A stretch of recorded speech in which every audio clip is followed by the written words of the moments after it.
क्या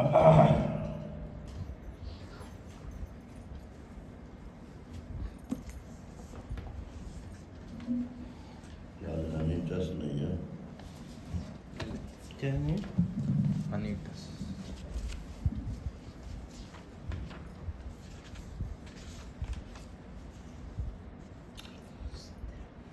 हरि ओम। हरि ओम। हरि ओम। गुरुर्ब्रह्मा गुरुर्विष्णु गुरुर्देवो महेश्वरा गुरु साक्षात् परब्रह्म तस्मै श्री गुरुवे नमः। शंकरं शंकराचार्यं केशवं बादरायणं सूत्रभाष्यकृतौ वन्दे भगवन्तं पुनः पुनः। ईश्वरो गुरुरात्मेति मूर्तिभेदविभागिने व्योमवद्व्याप्तदेहाय दक्षिणामूर्तये नमः। कृष्णाय वासुदेवाय हरे परमात्मने प्रणतक्लेशनाशाय गोविन्दाय नमो नमः। गोविन्दाय नमो नमः। हरि ओम। नारायण नारायण नारायण नारायण।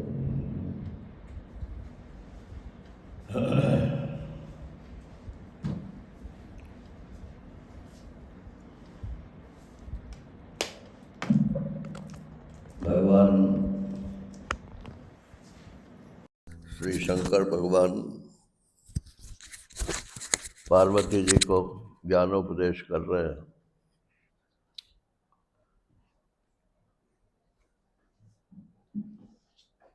रजत सीप महाभास जमे जथा भानुकर वार्य जतपि मृषा त्यु काल माओ भ्रम न सके कौटार।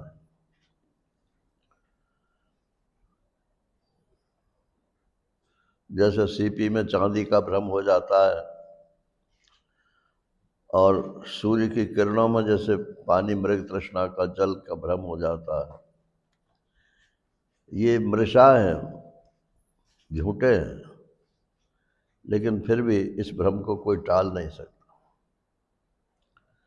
यहाँ पे अपने ज्ञान संप्रदाय में ऐसा मानते हैं कि टाल क्यों नहीं सकता। अगर टाल नहीं सकता तो किसी की भी मोक्ष नहीं होगी। तो भ्रम न सकई को उतार का मतलब ये नहीं है कि वो हमेशा के लिए टलता नहीं है। मन टालने पर भी नहीं चलता है, ये उसका मतलब है। तो मुश्किल है भ्रम को हटाना मुश्किल है, सिर्फ ये तात्पर्य है उसका।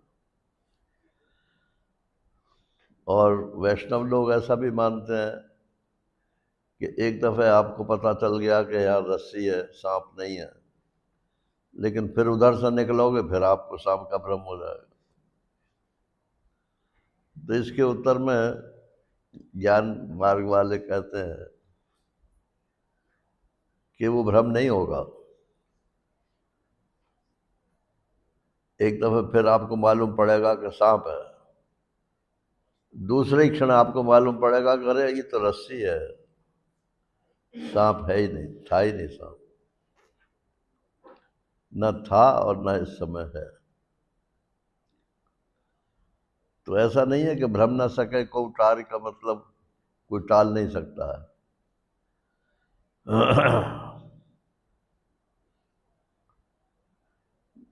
जा सुकृपा अस भ्रम मिट जाई गिरजा सोई कृपाल रघुराई। अब यही अंतर है। जा सुकृपा वैष्णव मत में कृपा मानते हैं कि कृपा से जो है भ्रम टलता है। ज्ञान मत में ज्ञान से मानते हैं। अगर आपको सदगुरु ठीक ठीक मिल गया है, ठीक ठीक का मतलब जिसने शास्त्र के अनुसार ज्ञान प्राप्त किया है, परंपरा से ज्ञान प्राप्त किया है, तो आपको जो ज्ञान प्राप्त होगा वो भी ठीक ही होगा, उसमें कोई कमी बेशी नहीं होगी।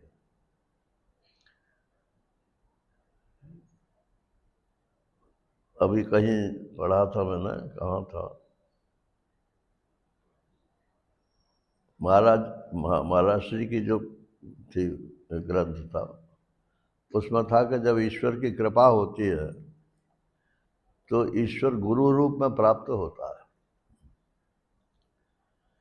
तो ये सदगुरु की जो प्राप्ति है, ये कोई ऐसा थोड़ी है कि कोई ज़्यादा पढ़ लिया तो उसको आपने गुरु मान लिया।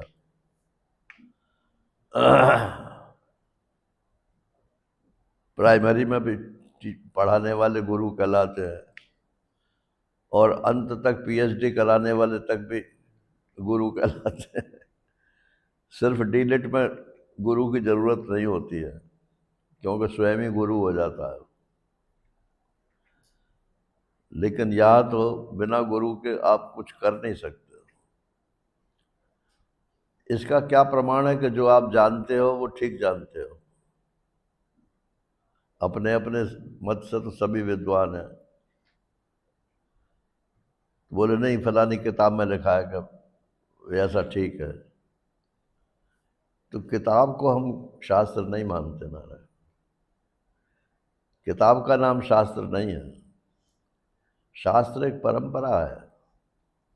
आज तक जितने महात्मा हुए हैं उन सब के लिए वो शास्त्र जो है प्रमाण है, और आगे भी जितने होंगे उन सब के लिए वो शास्त्र प्रमाण है।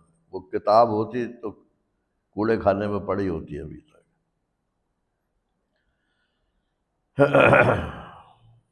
अब ये प्रेस से छपने लगी ना किताबें, तो एक दफ़ा मैंने गीता प्रेस से बहुत सारी किताबें मंगाई, पुरानी बात है। तो जिन कागजों में वो किताबें लिपटी हुई थी वो प्रूफ के कागज थे। तो किताबों के प्रूफ जैसे होते हैं ना, तो प्रूफ तो पढ़ लिया, और वो फिर उस कागज का क्या करें, तो उन्हीं को रद्दी पेपर की तरह से इस्तेमाल करते। तो ये ठीक नहीं है। अब ये पुस्तक है, चूंकि ये छपी हुई है इसलिए इसका कोई मूल्य नहीं है।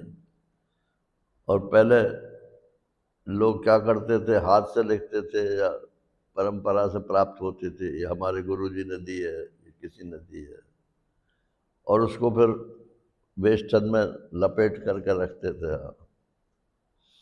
कि गंदे हाथ ना लग जाए कहीं। मैंने वो शास्त्र को हम ईश्वर की जगह ही मानते थे।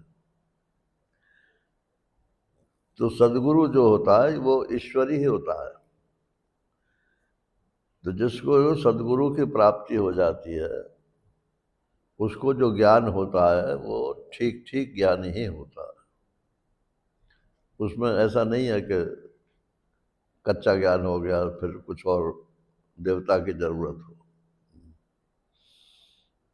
बल्कि मनुष्य को देवता से ऊपर माना गया। देवता तो सब भोगी हैं, वो अपने अपने भोग ज़्यादा मिले हुए हैं उन्हें, इसलिए उसको भोग करते हैं। मनुष्य को अपेक्षाकृत कम भोग है, इसलिए मनुष्य में तो वैराग्य हो जाता है, देवताओं में वैराग्य नहीं होता। और ज्ञान के लिए वैराग्य की परम आवश्यकता होती है। तो भ्रम तो ये टल सकता है, और बार बार भ्रम नहीं होता है। अगर होता भी है तो क्षणिक होता है। यही विधि जग हरि आश्रित रहे, जदपि असत्य देत दुख वही। किह विध यही विध माने इस प्रकार से भगवान के आश्रित ये संसार रहता है। किस प्रकार से रहता है कि रजत दीप में बात से, जैसे सीपी के आधार पर चांदी मालूम पड़ती है, तो आधार तो उसका ठोस है सीपी, लेकिन चांदी वहाँ भ्रम है। ऐसे ही संसार का आधार जो है वो तो परमात्मा ठोस है, और ये संसार नाम रूपात्मक, और इसमें ये गुण बुद्धि, ये सुख बुद्धि, ये सब स्वप्न है नारा। उमा कहूँ मैं अनुभव अपना, सत हरि भजन जगत सब सपना। जो सपने सिर काटे कोई, और बिन जागे न दूर दुख होई। सपने में किसी ने अपना सिर काट लिया, अब रो रहा है सपने में, तो कह रो लो। सपने के रोने से सपने का दुख दूर नहीं होगा। हालांकि वेदांतियों ने ऐसे दृष्टांत दिए हैं कि सपने में आपको भूख लगी और आप पेट भर कर खाकर सोए थे, फिर भी आपको भूख लगी आई, और आपके पास भी रखा हुआ है खाना, तो क्या वो पास रखा हुआ खाना सपने की भूख को मिटा देगा? वहाँ सपने का ही खाना चाहिए, तब सपने की भूख मिटेगी। आप जनक और अष्टावक्र का जो संवाद है वो तो इसी बात के ऊपर है। बोले ये सच है कि वो सच है? तो अष्टावक्र ने कहा कि न ये सच है न वो सच है, न जागृत सच है न स्वप्न सच है। सच तो स्वप्न और जागृत दोनों जिसमें आते जाते हैं वो सत्य है, माने तुम सत्य हो, और ये जागृत स्वप्न तो आते जाते रहते हैं। कितनी बार जगे हो बताओ, और कितनी बार सोए हो, और अभी जाने कितनी बार जगेंगे और सोएंगे, लेकिन आप तो वही रहते हो ना।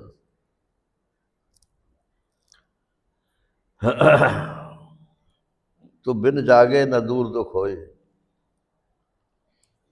सपने में आपका सिर कट गया तो उसका दुख जागने से ही दूर होगा। अरे ये तो सपना था, बस जहां अरे हुई और दुख दूर हुआ।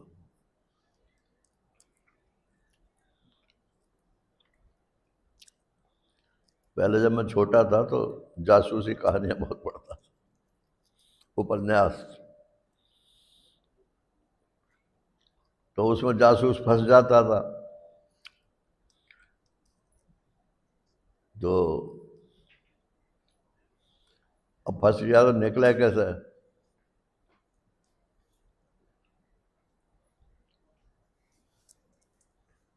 तो कुछ मेरे शायद योगज संस्कार थे,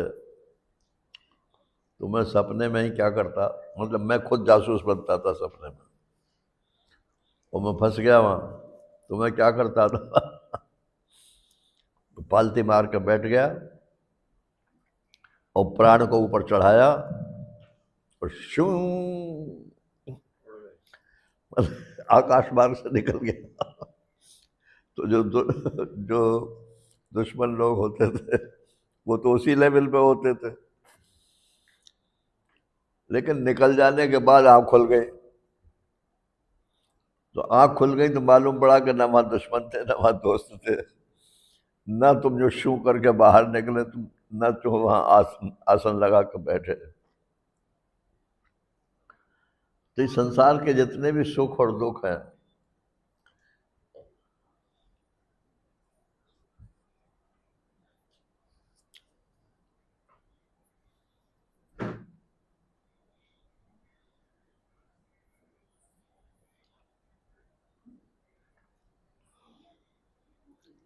अब ब्रह्म ज्ञान कैसे होगा बताओ? हाँ?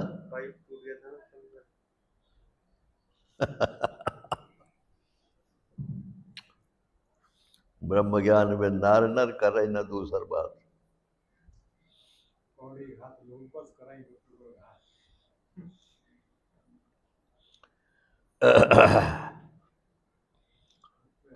काम सब निपटा के बैठो, चित्त को एकाग्र रखो, तब तो कुछ पल्ले पड़ेगा। और ये काम करना है, वो काम करना है, ये आ गया वो आ गया, ये हो गया वो हो गया।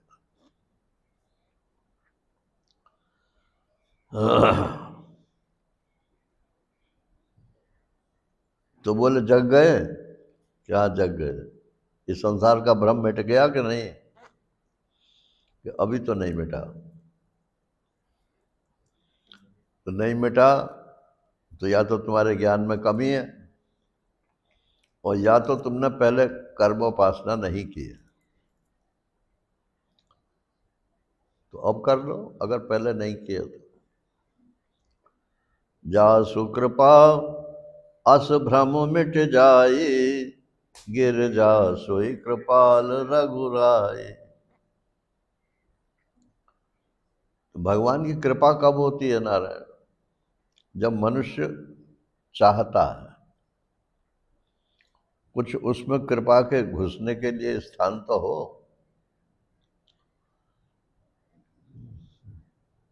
कहां से घुसेगा? कृपा कहां से घुसेगी?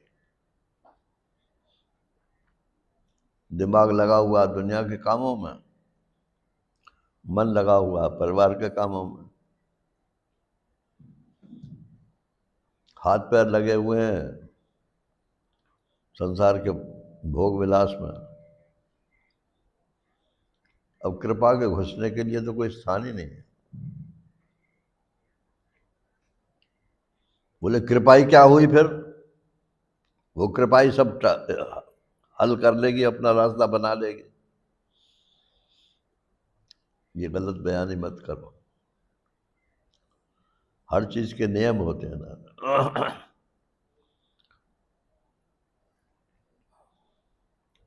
From high voltage to low voltage power जो चलती है, अगर दोनों वोल्ट समान हो तो चलेगी नहीं पावर। तो कृपा तो पावर है नारायण।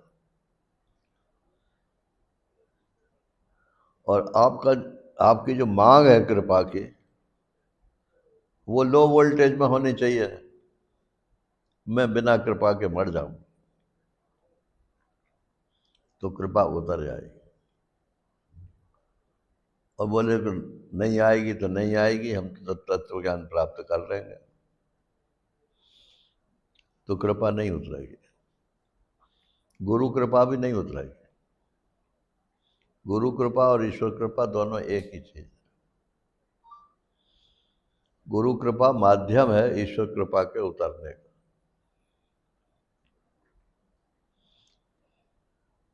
आदि अंत को जासु न पावा, मति अनुमान निगम वस गावा। वो परमात्मा जिसकी कृपा उतरनी है, वो कैसी है कि आदि अंत को जासु न पावा।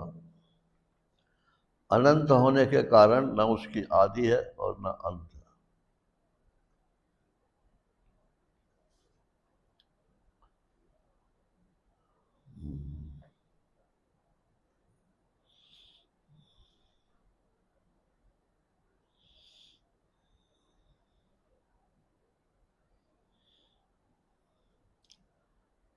आदि नहीं है।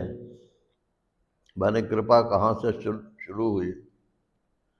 इसकी शुरुआत कब से शुरू हुई? कहाँ से शुरू हुई?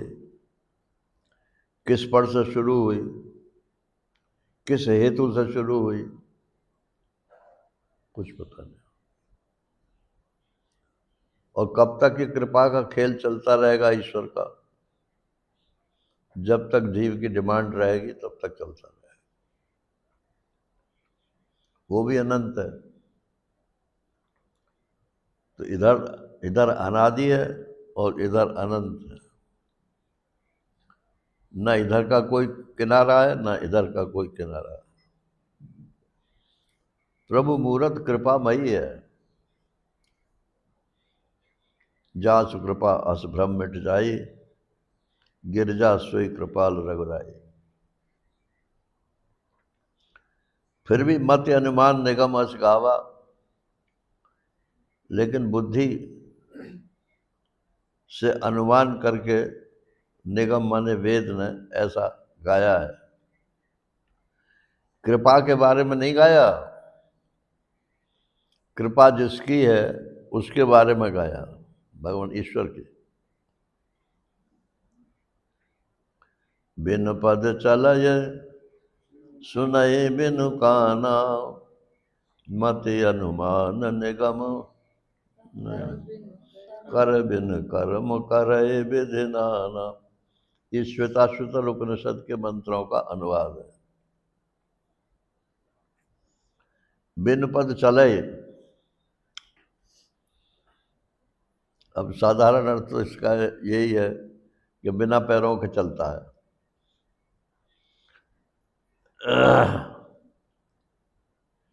लेकिन प्रश्नकर्ता कहता है कि चले, चलता है क्या? अगर चलता ही ना हो तो बिना पैरों के चलता है कि पैरों से चलता है, ये तो बाद में आएगा।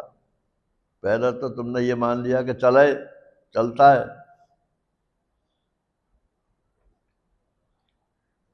तो जो निर्गुण ब्रह्म वाले हैं वो इस उपनिषद को नहीं मानते। ये सगुण ब्रह्म के संबंध में ये श्रुतियां हैं। सगुण ब्रह्म तो देश काल से बंधा रहता है, इसलिए वो तो एक जगह रहता है फिर चलता है। यानी जदेकम मनसो जवीयो नयन देवा आपनवन पूर्वमर्श। चलता है, इतनी तेजी से चलता है कि सब देवताओं को पीछे छोड़ जाता है। ये देवता आपके 33 करोड़ देवता तो आपके शरीर में ही बैठे हैं,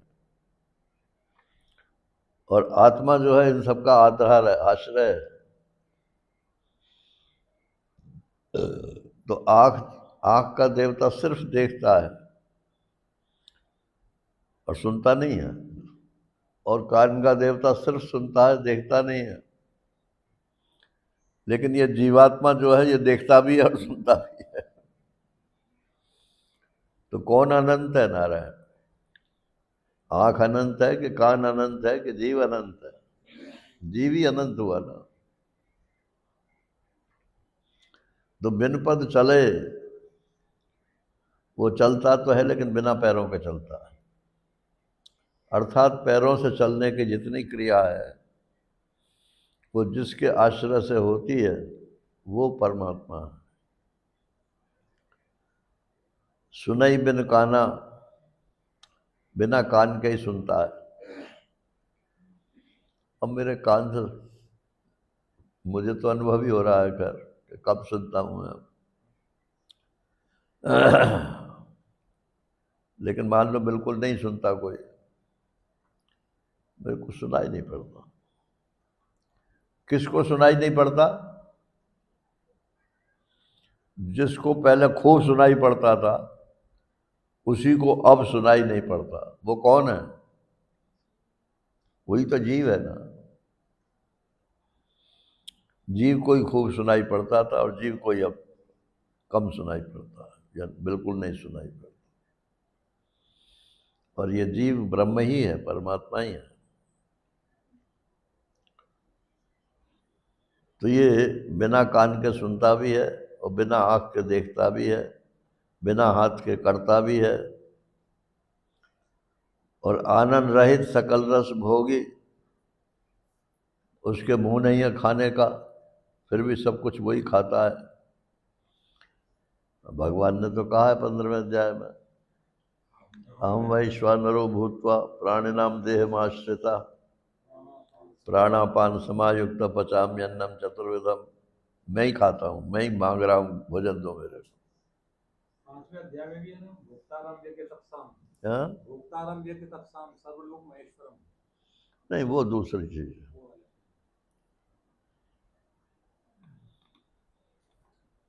वो तो यज्ञ तपस का भोक्ता। भोक्तारम यज्ञ तपसा। जो कुछ भी आप साधन करते हो यज्ञ और तपस का, उसके भोक्ता आप मत बनो, ईश्वर को समर्पित करो, वही उसका भोग लगाएगा। ये इसका तात्पर्य।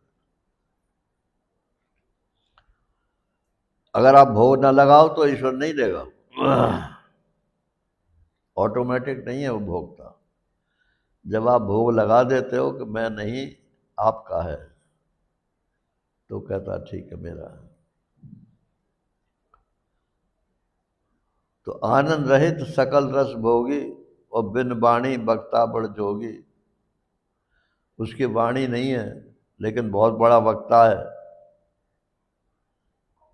और बहुत बड़ा योगी है। माने इस शरीर में कर्ता, भोक्ता, ज्ञाता जो है वही परमात्मा है, ऐसा बताने में तात्पर्य। तन बिन परस नयन बिन देखा, और ग्रहे घ्राण बिन बास वशेषा। अस सब भांति अलौकिक करनी, महिमा जासु जाय नहीं बरनी। ये आत्मा ऐसा अलौकिक है कि जीवात्मा के रूप से सब कुछ करता है, लेकिन इंद्रियों के माध्यम से ये करता नहीं है।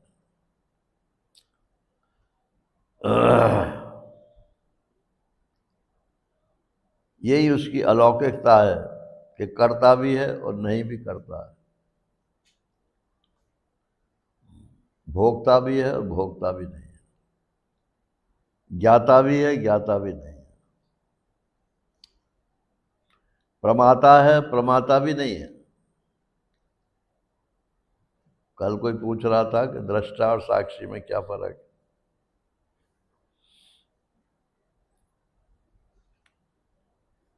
पूछने वाले बैठे होंगे। तो दृष्टा कौन है? दृष्टा माने भी देखने वाला होता है और साक्षी माने भी देखने वाला ही होता है। लेकिन टेक्निकली दोनों में भेद है। दोनों में क्या भेद है कि बुद्धि को लेकर के जो साक्ष्यता करता है, जानता है। जैसे मैं इस बाइक को जानता हूँ, लेकिन आँख हो, बुद्धि हो, तब मैं इसको जानूंगा ना।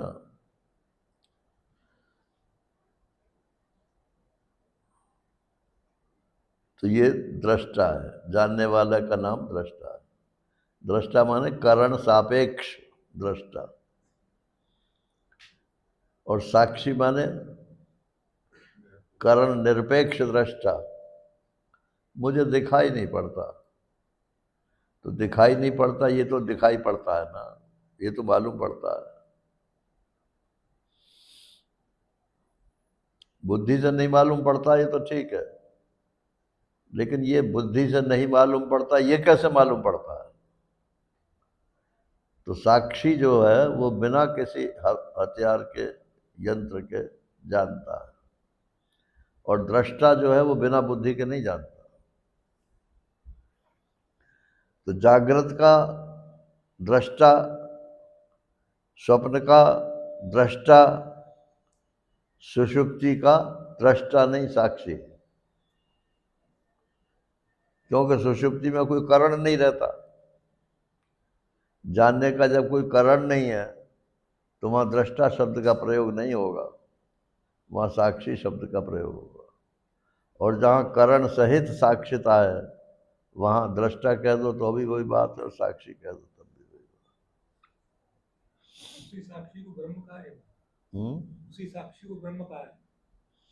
हाँ जी, उसी माने सुषुप्ति वाले कोई नहीं है। तीनों तो बस हाँ, तीनों में। जानता है, जानना, केवल जानना।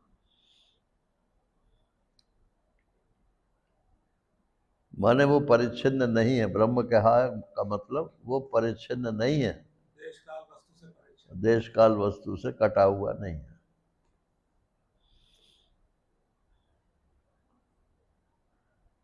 तो ये अलौकिक करनी जिसकी है, उसकी महिमा हम कैसे वर्णन करें? अब ये विशेषण विशेष भाव से ये कथन है। शांकर वेदांत में विशेषण विशेष भाव नहीं है। वहाँ या तो कुछ है और या तो कुछ नहीं है।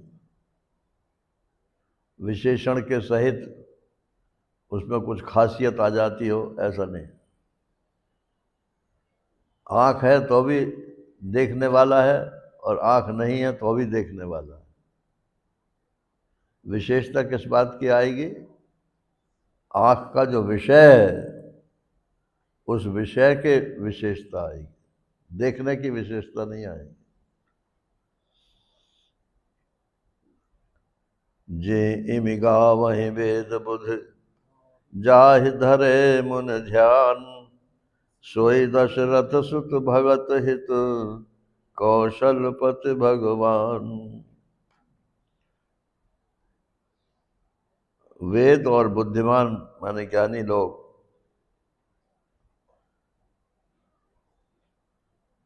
ज्ञानी कह दो और बुद्ध कह दो, दोनों में कोई फर्क होगा?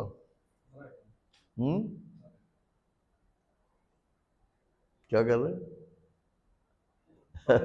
सूक्ष्म फर्क है।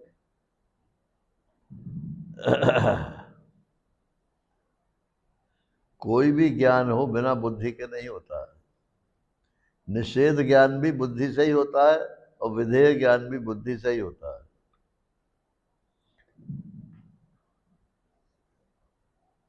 तो वेद और बुद्धिमान लोग, वेद तो बिना बुद्धि के ही बोलते हैं, उनके पास तो कोई बुद्धि है नहीं, वो तो अपौरुषेय वाणी है। अपौरुषेय माने वो किसी की बोली हुई नहीं है। ऐसा बोलते हैं ना, वेद ईश्वर का किया रचा हुआ है। तो ईश्वर कोई आदमी थोड़ा ही है कि वो बोल बोल कर लिखवाएगा। तो बोले ईश्वर पर संस्कृति जानता होगा? बोले नहीं, ये तो संस्कृत जो भाषा आपको वेदों में मिलती है वो तो ऋषियों की भाषा है। ऋषियों को ज्ञान में जो उतरता है उसकी भाषा, अपनी भाषा में उसको लिख देता है। और इसका क्या हुआ, मतलब हाँ? जाकी सहज श्वास श्रुतिचारी हाँ। सो हरि पाया कौतुक। और श्वास में तो गड़गड़ाहट होती है, कुछ शब्द थोड़े ही होता है। ईश्वर की गड़गड़ाहट है। हाँ, तो वेद वेद स्तुति में यही लिखा है कि भगवान सो रहे थे और उनकी सांस जो चल रही थी तो उसकी जो घरघराहट हो रही थी उस वही वेद मंत्र उसमें से निकलते।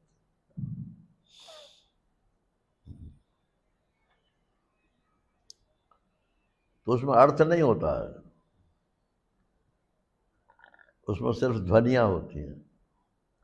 उन ध्वनियों को हिसाब से फिर जो जिसको सुनाई पड़ता है वो अर्थ निकालता है। तो ये वेद ऋषियों के द्वारा प्रस्तुत किए गए हैं। वाणी तो ईश्वर की है, लेकिन ऋषियों के द्वारा जिस रूप में भी पेश किए गए हैं वो वेद है। ये सारे उपनिषद वगैरह उसी रूप में।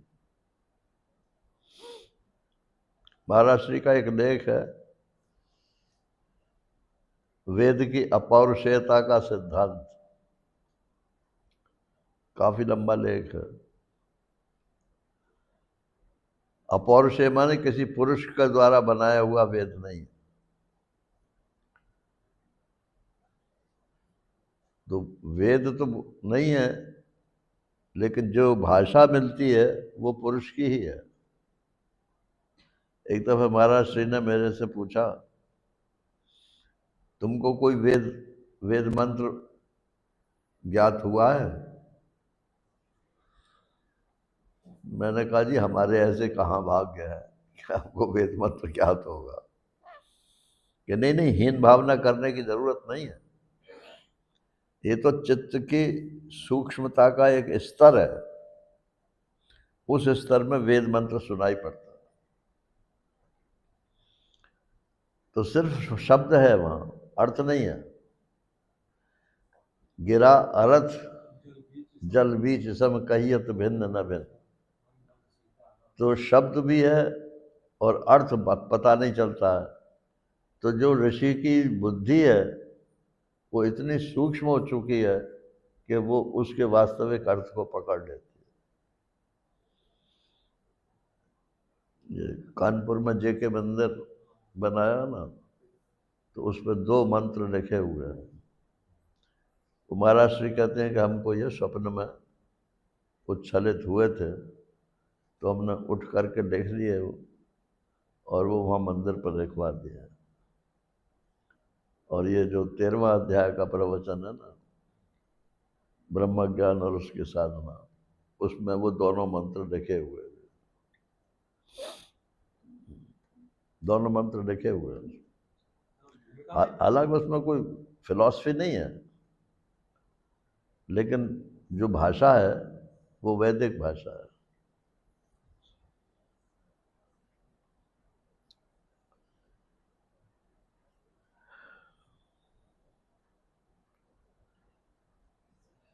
तो वेद और बुद्धिमान माने ज्ञानी लोग जिस प्रकार से इसका वर्णन करते हैं और मुनि लोग जिसका ध्यान करते हैं, वो कोई दूसरा नहीं है, वो दशरथ जी के बेटे जो भगवान राम है, माने अवतार। अवतार और अवतारी, इसमें कोई अंतर नहीं है। अवतारी कौन है? सगुण ब्रह्म का निर्गुण ब्रह्म? हाँ?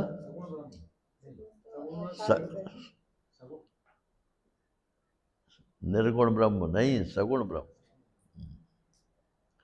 जन्म कर्म च मे दिव्यम एवं यो वेत्ति तत्वतः, है तो वो सगुण ब्रह्म का, लेकिन तत्व से जान लो कि ये निर्गुण से अलग नहीं है। तो त्यक्त्वा देहम पुनर्जन्म नैत मामेति सोऽर्जुन, तो फिर जब तुम शरीर छोड़ोगे तो तुम मेरे को ही प्राप्त हो जाओगे। तो जैसा आपका ज्ञान है वैसी ही आपकी गति है। मतलब जो इसका श्लोक का अर्थ है, हाँ? जन्म कर्म च में दिव्यमेवं यो वेत्ति तत्वतः। हाँ, तत्वतः मतलब जो अपने निर्गुण स्वरूप को जान गया। निर्गुण ब्रह्म के ही अवतार होता है। निर्गुण और ब्रह्म सगुण ब्रह्म में कोई अंतर नहीं है। निर्गुण ही सगुण होके आता हाँ? है, निर्गुण ही सगुण होके आता है। हाँ, हाँ, वो कल कहा था, जो गुण रहे सगुण सोई कैसे। हाँ, तो बाबा को मैंने सुनाया ना आपको, उड़िया बाबा जी से किसी ने पूछा कि बाबा ब्रह्म तो निर्गुण है ना? तो बोले सगुण क्या तेरा चच्चा है?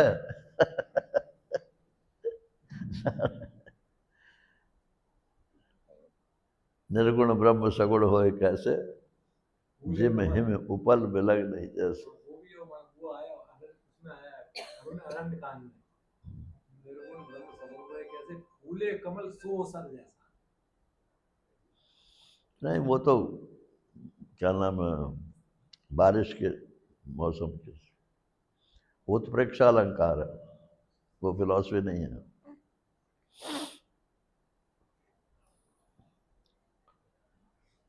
काशी मरत जंतु अवलोकी, जासु नाम बल करऊं विशोकी।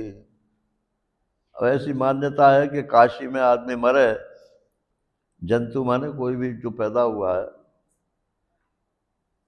तो शंकर भगवान जो है उसके कान में राम नाम सुनाते हैं और उससे वो मुक्त हो जाता है। ऐसी वहाँ काशी में मान्यता है। सोई प्रभु मोर सच्चराचर स्वामी, रघुवर सब उर अंतरयामी। तो जिसका नाम सुनाते ही और मोक्ष हो जाती है, वो राम जो है वही मेरे स्वामी हैं, शंकर भगवान कह रहे हैं। रघुवर सब और अंतर्यामी, वही अंतर्यामी ईश्वर है। विवसहु जासु नाम नर कहई, जन्म अनेक रचित अगदय। सादर सुमिरन जे नर करही, भव बारिध गोपद इव तरही। ये दो चौपाई जो है बहुत बढ़िया है। विवसहु जासु नाम नर कहीं, इसके ऊपर एक दृष्टांति समझ लो। कोई महात्मा किसी के घर में भोजन करने आते थे, तो उसका लड़का जो था वो नास्तिक था, तो वो अपनी माँ से कहता था कि तुमने ये क्या आफत पाल रखी है। भोजन कराने के। तो वो बड़ी दुखी थी बेचारी माँ। तो उसने महात्मा से कहा कि महाराज, हमारी तो श्रद्धा है आप में और भगवान में, लेकिन इसकी बिल्कुल भी श्रद्धा नहीं है, तो इसका कल्याण कैसे होगा। अब महात्मा थोड़े तगड़े थे और लड़का जो था वो भी तगड़ा था। तो एक दिन वो उसी टाइम आ गया जिस दिन वो महात्मा जी भोजन कर रहे थे। तो वो कुछ बोलने लगा, मुफ्त का मिलता है इसलिए चले आते हैं ये। तो भोजन करके वो दोनों जने भिड़ गए और दोनों पहलवान थे। तो महात्मा ज़्यादा पहलवान निकला, उन्होंने उसको नीचे दबा दिया और उसकी गर्दन पकड़ कर बोलेगा, बोल राम राम बोल। बोले मैं ना बोलूं? कि बोल ना, क्या क्या ना बोलूं? कि वही जो तू कह रहा है वो मैं ना लूं, मैं ना बोलूं। जब देखा कि प्राण निकल रहे हैं में, अरे बोले राम राम तो कह दे भाई। बोले अच्छा मेरे को छोड़ दे तो राम राम कह दूंगा। बोले तो छोड़ दिया, बोल राम राम। राम राम बोल दिया। अब ये तो है दृष्टांत नारायण। कथा आगे इस प्रकार से है कि वो लड़का मर गया तो गया यमराज के पास। यमराज ने कहा भैया इसका खाता देखो। तो चित्रगुप्त ने कहा कि इसके नाम में तो कोई अच्छी बात है ही नहीं, सब गड़बड़ है। इसने तो भगवान का नाम भी, अरे नहीं नहीं नहीं, इसमें एक जगह लिखा हुआ कि उसने राम नाम बोला था।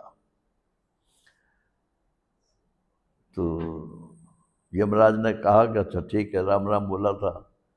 तो उससे पूछा कि बोल, पहले राम नाम बोलने का फल लेगा या पहले जितने सारे तेने पाप किए हैं उनका फल लेगा। अब वो भी चालाक था, तो उसने सोच साच के कहा कि छोटा फल पहले भोग लो, पता नहीं क्या फल होता होगा। तो उसने कहा कि जो राम राम मैंने बोला है उसका जो भी फल होता हो वो मुझे आप दे दो। यमराज ने बुतेरे कागज पलटे, बोले इसमें तो कहीं एक दफे राम राम कहने का कोई फल लिखा ही नहीं है। तो ऐसा करते हैं कि ब्रह्मा जी के पास चलते हैं। तो बोला कि मैं भी चलूंगा संग में। हाँ, कभी आप कुछ और, वो दोनों जने मिलकर नई बात निकाल लो, अपने कान से सुनूंगा मैं। उसको भी ले गए भैया। ब्रह्मा जी ने कहा भैया एक दफे राम नाम का फल मैंने तो कहीं देखा नहीं, विष्णु जी के पास जाओ। अब वो तीनों के तीनों फिर विष्णु जी के पास गए। विष्णु ने कहा कि राम नाम के मालिक तो शिव जी है, शिव जी के पास जाओ। शिव जी के पास गए। शिव जी ने कहा कि अब और भी कुछ जानना शेष है क्या?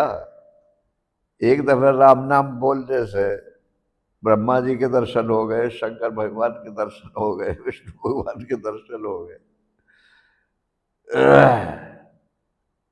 तो यमराज ने कहा भाई हम हार गए, अब बोल अब क्या करें। तो बोले अब जब एक दफे कहने से ही मोक्ष हो जाएगी तो बाकी का फल देने का तो कुछ मतलब ही नहीं रहा। तो बेबसा जासु नाम नर कहे ही, मजबूरी में भी जो मनुष्य भगवान का नाम ले लेता है तो जन्म अनेक रचित अग दय, अनेक जन्मों से इकट्ठे जो पाप हैं वो सब नष्ट हो जाते हैं। विवशता में भी अगर कोई राम नाम ले ले तो। लेकिन जो आदर पूर्वक स्मरण करते हैं, सादर सुमिरन जे नर करें, तो वो तो भव बारिद गोपा देवता रहे। वो तो जैसे गाय में कहीं खुर रख दिया तो गड्ढा बन गया, अब बारिश हुई उसमें पानी भर गया, उधर से कोई आदमी निकला तो उस गड्ढे को पार करने में कितनी देर लगेगी उसे? जरा सा सही तो गड्ढा होता है। तो गोपद, तो ये संसार का जो भव सागर है, ये तो ऐसे ही उसके लिए हो जाता है जैसे कि गऊ के खुर का और छोटा सा समुद्र, माने उसकी मुक्ति हो जाती है, कहने का मतलब। जो सादर सुमिरन जय नर करे। अब इसमें गीता जी का वो प्रमाण है,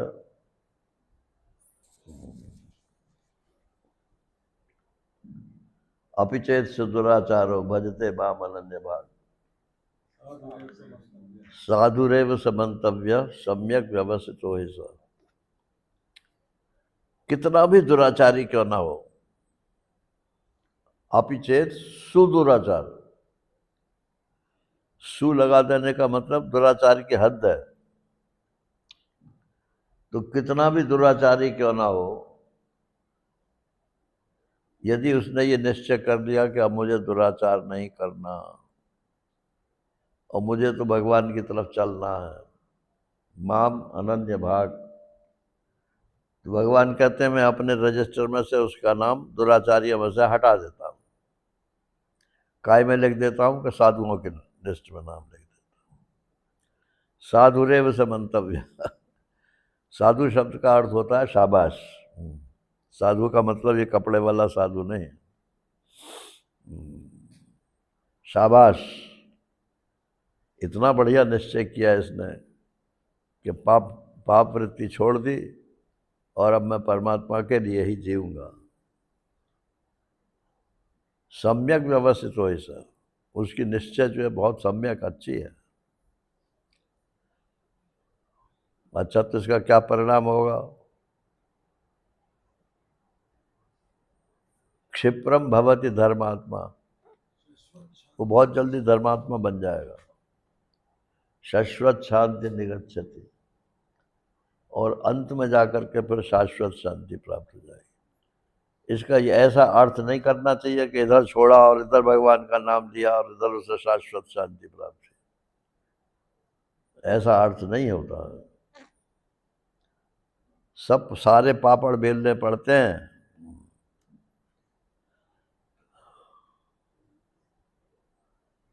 कभी पापड़ बेले हैं?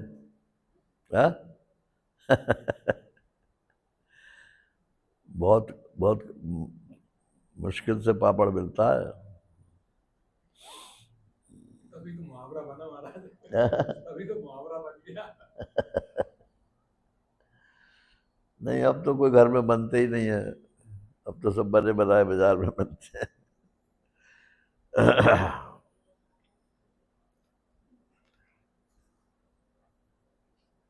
तो भववारिध गोपद एव तरे, मानो गाय के खुर का सागर हो, ऐसा तर जाते, माने बिना किसी परिश्रम के तर जाते।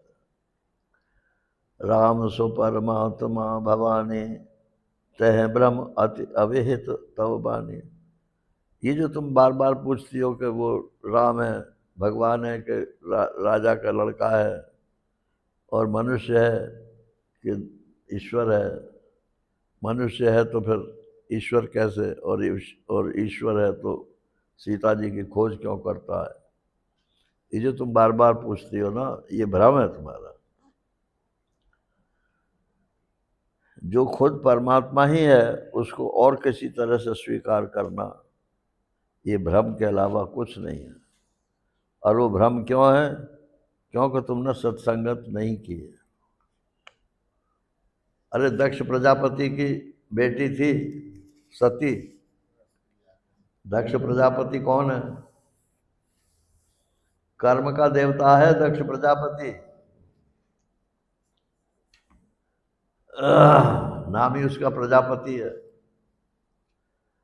बस प्रजा उत्पन्न करो, 10,000 पुत्र उत्पन्न कर दिए, और कितनी दफे 10,000 पुत्र उत्पन्न किए।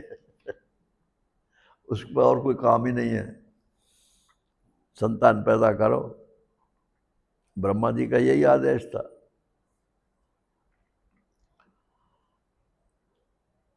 तो जो दक्ष की कन्या होगी, बाप का गुण तो कुछ ना कुछ आएगा ही ना उसमें। तो कर्मज बुद्धि जिसकी होती है वो हमेशा संशयालु रहती है। पता नहीं भगवान है कि नहीं, पता नहीं ये आदमी है कि गुरु है, महात्मा है कि कौन है, संशयालु रहती है। और संशय आत्मा विनश्यति, संशय आत्मा का नाश हो जाता। तो तुमने चूंकि सत्संग नहीं किया, सिर्फ पिताजी के संस्कारों को ढोती रही हो, इसलिए तुम्हारे मन में ये बातें आती हैं। सुन शिव के भ्रम भंजन वचना, मिट गई सब कुतरक के रचना। बस ये फल हो गया। अब सती जी, पार्वती जी जो है, उनमें जो भी कुतर्क चल रहे थे वो सब खत्म हो गए।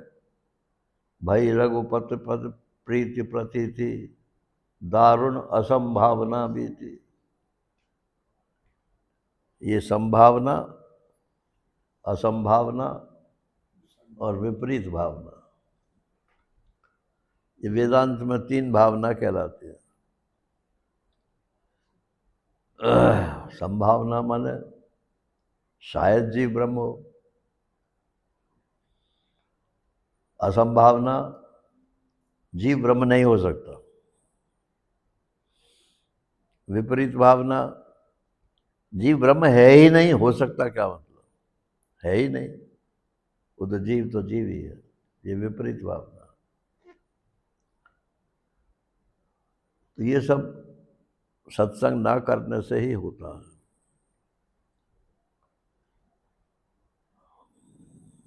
श्रवण से असंभावना खत्म हो जाती है। ऐसा नहीं हो सकता, ये जब शास्त्र और महात्माओं के वचनों से सुनते हैं तो ऐसा क्यों नहीं हो सकता, हो सकता, संभावना हो जाती। और क्या असंभावना, विसंभावना, हाँ? विपरीत भावना, विसंभावना, विपरीत भावना, विपरीत भावना। विपरीत भावना मनन से दूर हो जाती।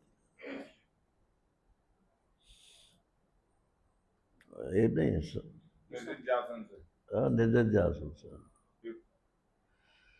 संभावना दूर होती है मनन से। संभावना श्रवण से दूर होती है और असंभावना मनन से दूर होती है, और विपरीत भावना निधिध्यासन से दूर होती उसे विपर्य कहते हैं, विपर्य, है। बुद्धि का विपर्य है। विपर्य तो इसी को तो असंभावना बोलते हैं। विपर्य माने उल्टी बुद्धि।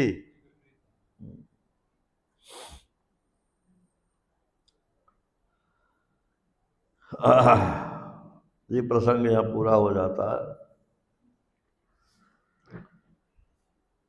अब वो फिर प्रश्न करती हैं कि राम जन्म हुआ ही क्यों, अवतार क्यों होता है। तो शंकर भगवान कहते हैं कि भाई राम जन्म के हेतु अनेक। राम जन्म क्यों होता है, इसके तो बहुत सारे कारण हैं।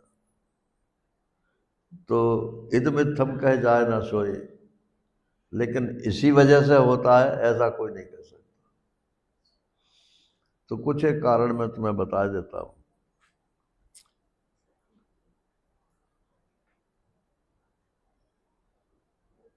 एक दफे तो नारद जी के शाप के कारण राम जन्म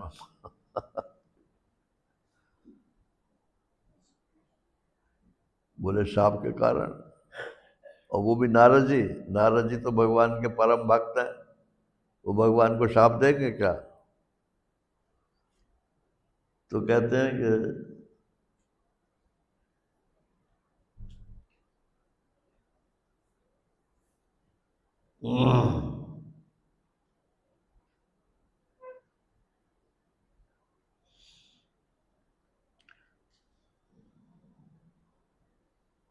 क्या है वो दुआ, बोले बेहसी महेश तब हाँ। भुवन होए।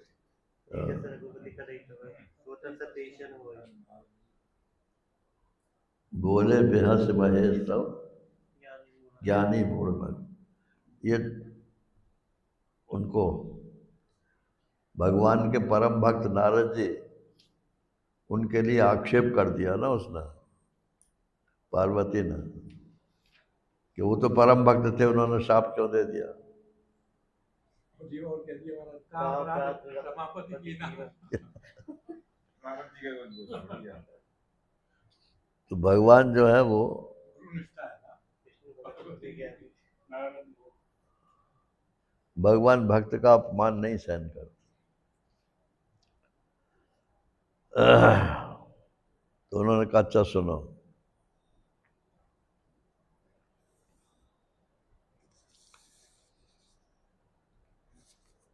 हिमगिर गुहा एकवति पावन, बह समीप सुरसरी सुहावन। एक दफे की बात है, ये नारद मोह का जो प्रसंग है,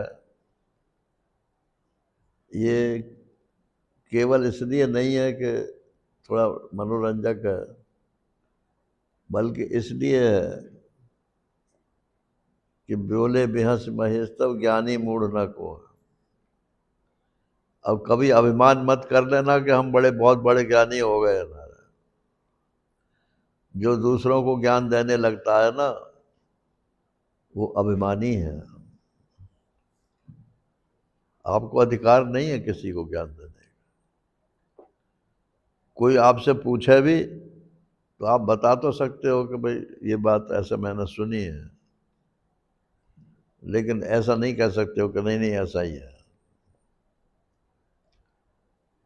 और कहोगे तो खुद फंसोगे। यही हाल इनके नारद जी के साथ में हुआ। वो गीता के जो श्लोक है ना, न्याय तो विषयान पुंसा हाँ, न्याय तो विषयान पुंसा संघर्ष हाँ। हो जाए थे ध्याय तो विषयान पुंसा संगस्ते शुपजायते। संघा समझाए थे कामा अब आप बोल लो फिर। पूछा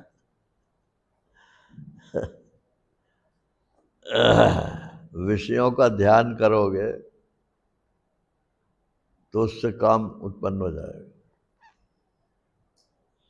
ये टीवी देख लिया ना से, अरे इसमें क्या है, टीवी परछाई तो है। वो परछाई नहीं है, वो आपके हृदय को बांध कर रख देंगे।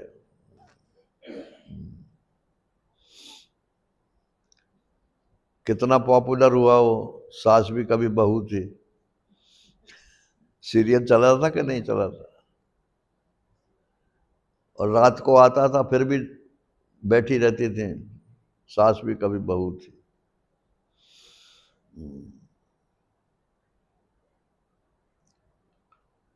नारायण।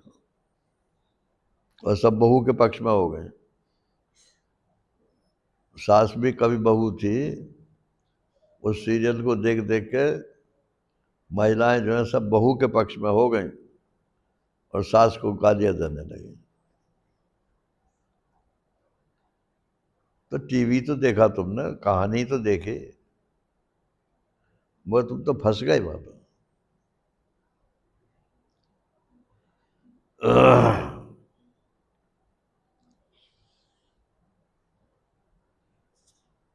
तो कहते हैं सुनो भाई,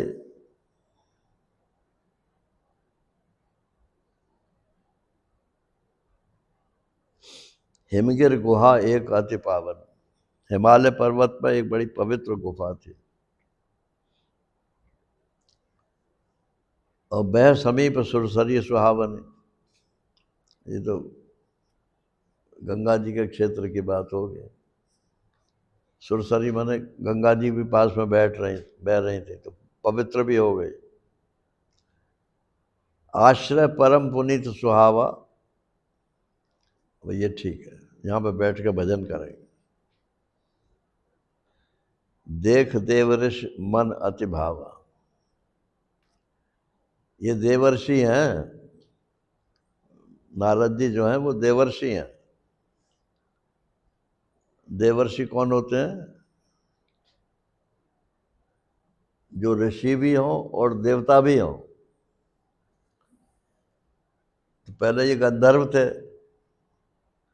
फिर उसके गंधर्व के बाद में फिर दासी पुत्र हुए, फिर दासी पुत्र के बाद फिर गंधर्व हुए, और गंधर्व के बाद में फिर देवर्षि हुए, और उसके बाद फिर तपस्या की, तब विष्णु भगवान के प्रिय शिष्य हुए। करोड़ों वर्ष में जाकर के ये भगवान विष्णु के पार्षद बने।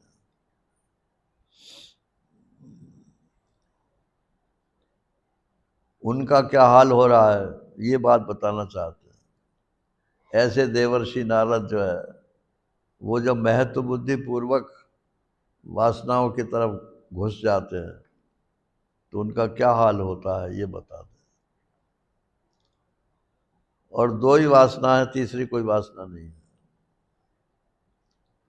एक काम और एक लोभ। या तो आदमी पैसे में फंसता है, ये तो लोभ वृत्ति है, और या तो स्त्री पुरुष के संपर्क में फंसता है।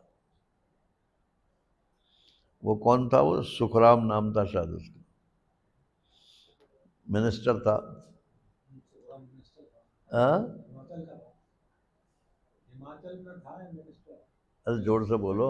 हिमाचल की साइड का था सुखराम। हिमाचल में की मिनिस्टर थे। मिनिस्टर था नहीं, वो केंद्र में भी रहा मिनिस्टर। खैर जहाँ का था, अपने को उससे कोई मतलब नहीं। सुखराम जो है वो सेंट्रल मिनिस्टर था और खूब रिश्वत लेता था, और इतना उसने पैसा इकट्ठा कर लिया था कि वो गद्दे में सिलवा करके उस गद्दे के ऊपर सोता था। वो नोट है। टेलीकॉम मिनिस्टर टेलीकॉम का मिनिस्टर। अच्छा। और फिर जब वो पकड़ा गया तब उसका स्टेटमेंट आया था अखबार में कि ये पैसा जो है खुदा तो नहीं है मगर खुदा से कम भी नहीं है। यही लोभ वृत्ति है ना, पैसा पैसा पैसा, हाय पैसा हाय पैसा। पैसे के बिना काम भी तो नहीं चलता है। अरे काम तो 10 रुपए में ही चलता है और 10,000 में भी चलता है। काम चलने से क्या मतलब?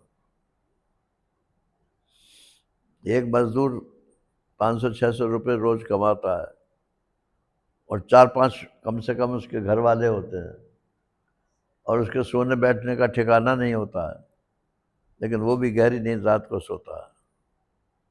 और जो 5-6 लाख रुपए रोजाना कमाते हैं नारायण, वो हमेशा असंतुष्टि रहते हैं। अभी तो ये कम है, अभी तो ये कम है, इतना और होना चाहिए, इतना और होना चाहिए।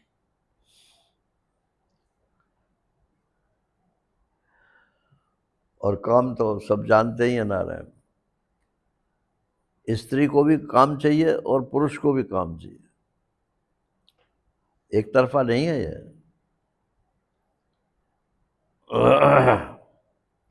वो कोर्ट में जाकर के कुछ भी आदमी बदल जाए वो बात दूसरी है। कोर्ट में जब केस पहुंचता है ना तो महिलाएं कह देती हैं कि हमने तो इस भाव से नहीं छुआ था। नारायण। पुरुष कहता है कि हमने इस भाव से नहीं छुआ था। तो जजमेंट में क्या आया? स्त्री समझती है कि कौन किस भाव से छूता है। वो कैसा समझती है भाई? तो वो खुद उसी भाव में है इसलिए समझती है।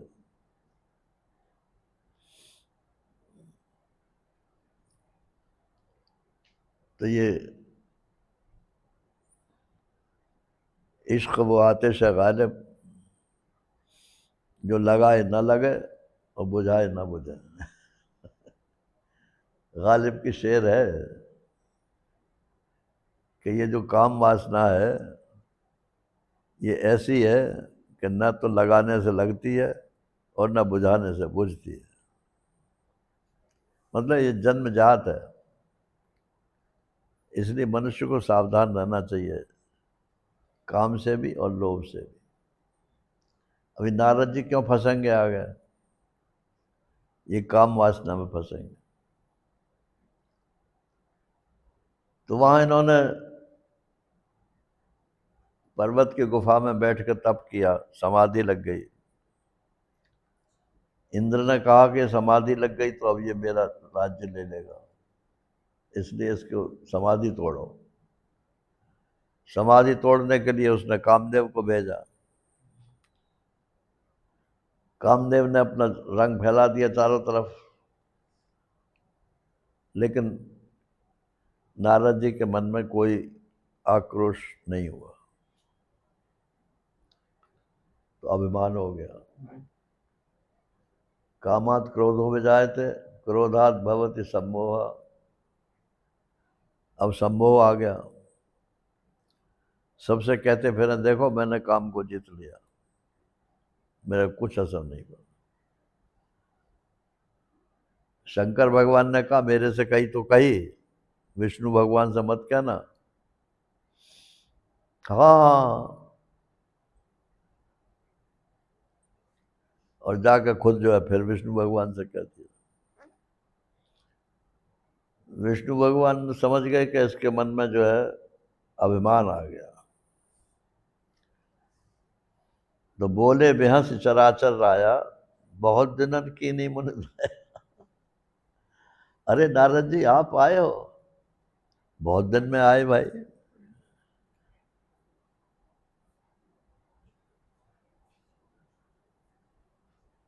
मुझे शरीर में बिल्कुल ताकत नहीं है, क्या बताएं। बैठ जाओ जहाँ कहीं जगह।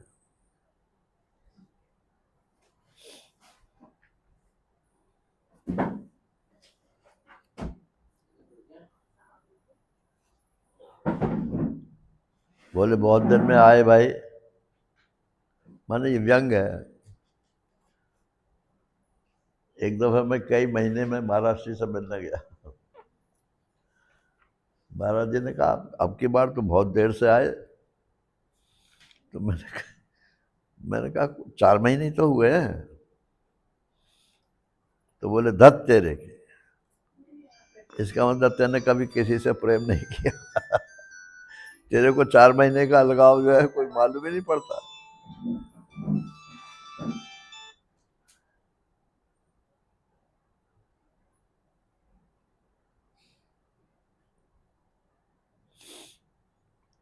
जिससे प्रेम होता है उससे तो एक क्षण का अलगाव भी जो है वर्षों का मालूम पड़ता है।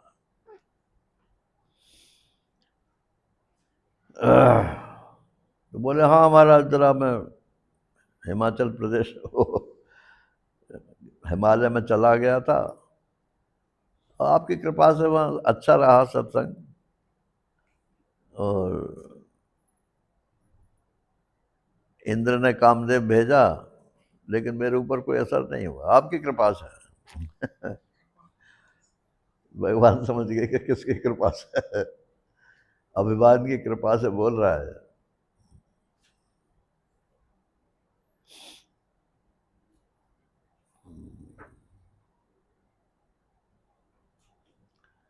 तो अब इसका अभिमान दूर करना चाहिए। तो जैसा रोग हो उसी के हिसाब से उसका इलाज करना चाहिए। तो उसके अभिमान पे जहाँ जब चोट होगी तब वो हटेगा वहां से।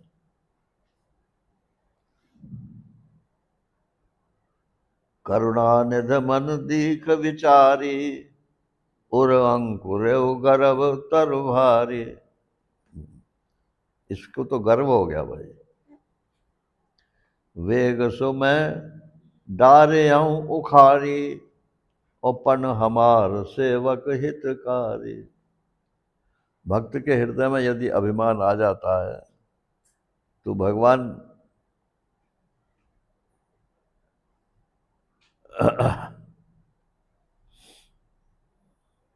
भगवान की ये ड्यूटी है कि उस अभिमान को हटा दूर करे।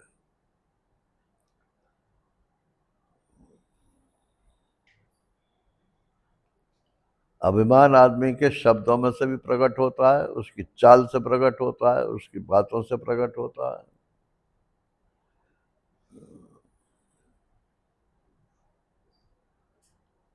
भगवान ऐसा रचते हैं कि उसका अभिमान चूर चूर हो जाए। काम की केवल नारी, काम का बल जो है वो केवल स्त्री है। स्त्री माने सौंदर्य। तो इनको सुंदरता का अभिमान है, तो सुंदरता हटाओ इसके।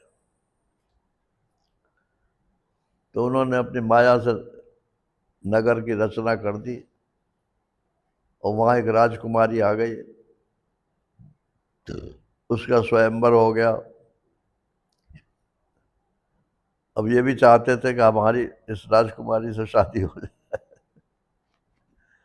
अब कहा तो काम को जीतने का वो कर रहे थे और कहा शादी करने के चक्कर में घूम रहे हैं।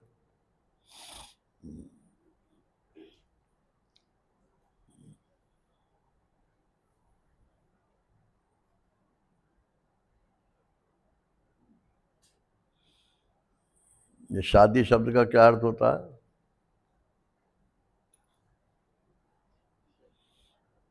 शादी किसे कहते हैं?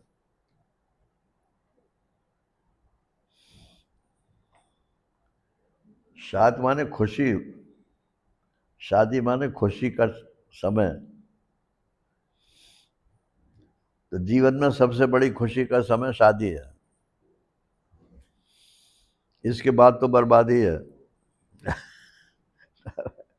तो तुलसीदास जी ने एक दोहा लिखा है, फूलत फूलत फिरत हैं, फूलत फूलत फिरत हैं, आज हमारो ब्याह, तुलसी गाय बजाए के दियो काठ में पाओ। काठ जानते हो आप?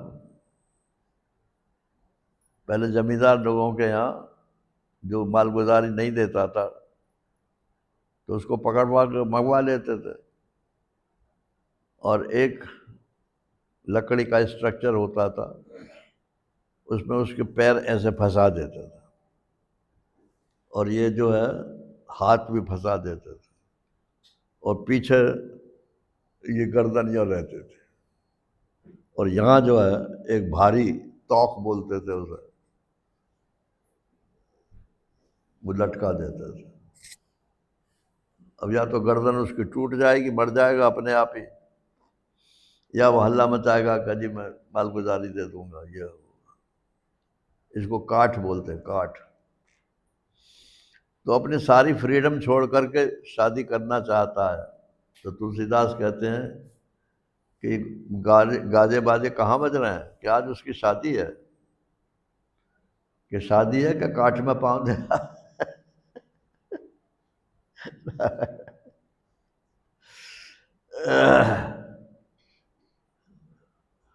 महाराज इंग्लिश में जो वाइफ कहते हैं, हाँ? इंग्लिश का जो शब्द वाइफ है, इंग्लिश का जो शब्द वाइफ है ना, हाँ, उसका लोगों ने वो अर्थ निकाला है, worries invited for ever.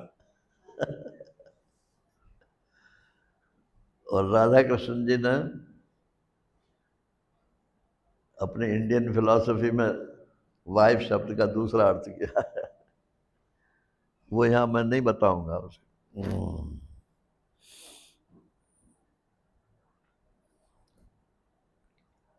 Narayan. तो अब ये चाहने लगे नारद जी महाराज के हमारी से शादी हो जाए। ये भूल गए कि ये भगवान की रची हुई माया है, ये कोई स्त्री नहीं है।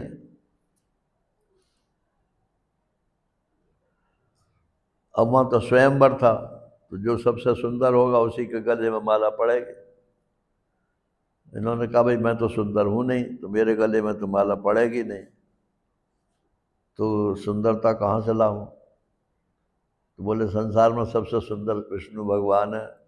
अरे वो तो मेरे खास आदमी हैं। तो उन्हीं से मैं सुंदरता ले लेता हूँ। तो वहाँ पहुँच गए, तो उन्होंने कहा कि महाराज मैं बड़ा दुखी हूँ, आपके रहते रहते दुखी हूँ। कि क्यों, क्या बात हो गई? कि जरा आप मुझे को सुंदर बना लो। आपन रूप देह प्रभु मोहि, आन भात नहीं पावऊं तो वही, उस महिला को मैं और किसी तरह से प्राप्त नहीं कर सकता, आप अपना रूप मुझे दे दीजिए।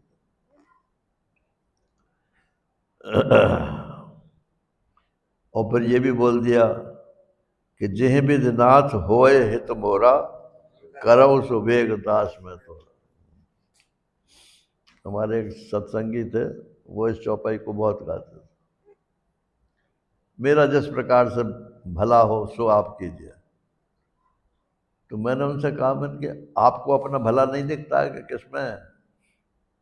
दूसरा आदमी आपके बारे में निश्चय करेगा कि तुम्हारा भला किसमें है। अरे पहले अपना भला निश्चय करो कि मेरा भला इसमें है, और फिर भगवान से आप सहायता मांगो, तब तो ठीक है। आपको जो दिखता हो मेरे भला के बाद, इसका मतलब तो सिर्फ यही है कि जो मैं चाहता हूं सो मेरी बात पूरी कर दो।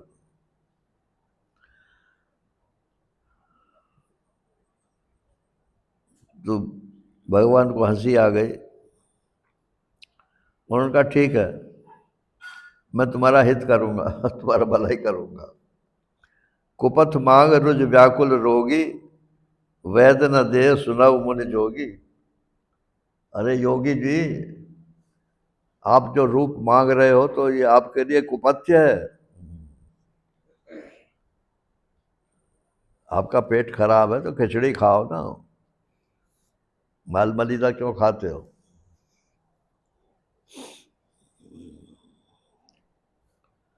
तो अगर कुपथ्य मांगता है रोगी, तो जो कुशल वैद्य है वो उसको कुपथ्य देगा नहीं। तो एह विध हित तुम्हार में ठयो, कहे अस अंतर हित प्रभु कहे। तो मैंने सोच समझ लिया कि तुम्हारा हित जिसमें है वही मैं करूँगा। ऐसे कि भगवान अंतर ध्यान हो गए। अब स्वयंवर में आके बैठ गए। भगवान ने मुंह पे हाथ फेर दिया होगा तो सुंदर की जगह बंदर बन गए। क्यों जी, बंदर सुंदर होता है कि असुंदर होता है? ये तो कोई बंदर ही बता पाएगा, हैं? बंदर ही बता पाएगा, अपन क्या बता। बंदर नहीं बताएगा, बंदरिया बताए।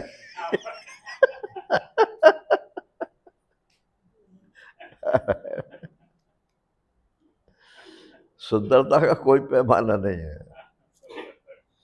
जिसका जहां पे मन मान जाए वही सुंदर है। तो अभी उचक रहे अपने आसन पे बैठ करके कि हमारे गले में माला डाल दे, हमारे गले में। वो तो माया की स्त्री थी, उनके लिए तो माया की स्त्री थी। लेकिन यहाँ भी जितने शादी योग्य कन्याएं हैं जिनसे हम शादी करना चाहते हैं, तो वो भी सब माया की स्त्री है। आप करो, स्वतंत्र हो, फिर बाद में रोना मत।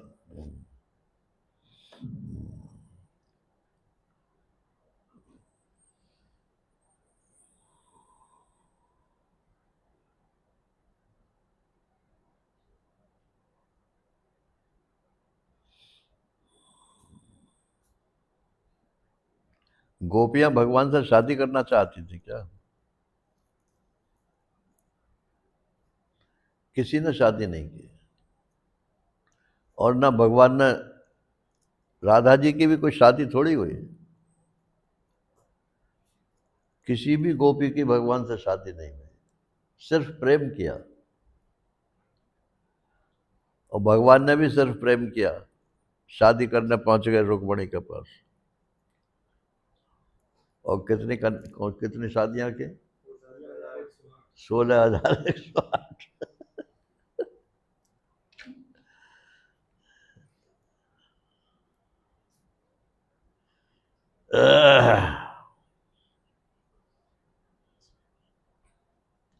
ये गिनती जो है दार्शनिक है। 16,108 जो है ये ऐसे गिनती नहीं है। 16,108 षोडशतु विकारा, ये शरीर में जो विकार हैं उनकी संख्या 16 है। तो ये विकार ही असल में स्त्री पुरुष के संपर्क में निकलता है, जितने विकार है।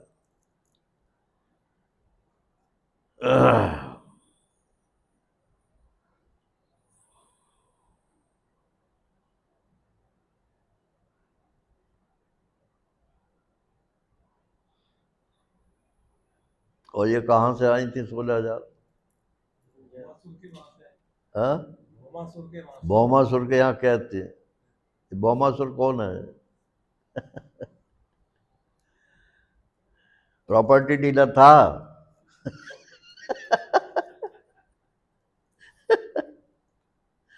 भूप माने पृथ्वी होता है। उसका जो असुर है उसी को भौमासुर बोलते हैं।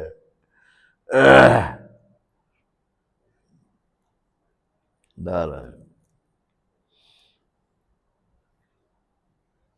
तो वो तो बंदर बने बैठे थे, उसने माला जय माला डाली नहीं उनके गले में, और वो वैसे भी माया की स्त्री थी।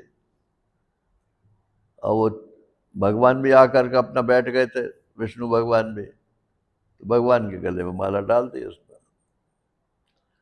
तो भगवान उस स्त्री को लेकर के चले गए। अब ये जब निकले वहां से बाहर तो शंकर जी के गण वो हंसने लगे। बोले क्यों हंसते हो तुम? बोले जरा अपनी शक्ल तो देख लो। तो शक्ल देखा पानी में तो बंदर। अरे कि मैं सुंदर की जगह बंदर बन गया रहा है।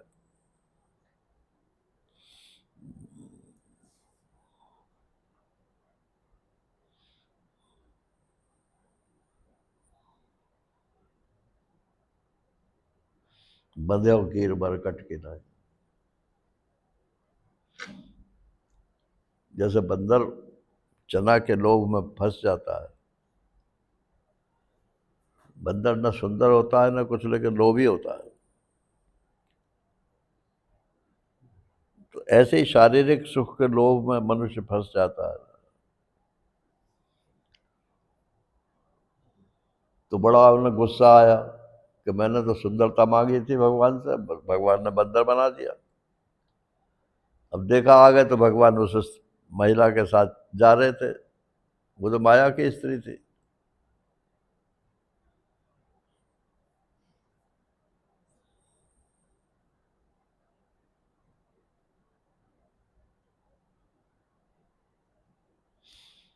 तो बस गुस्सा फूट पड़ा।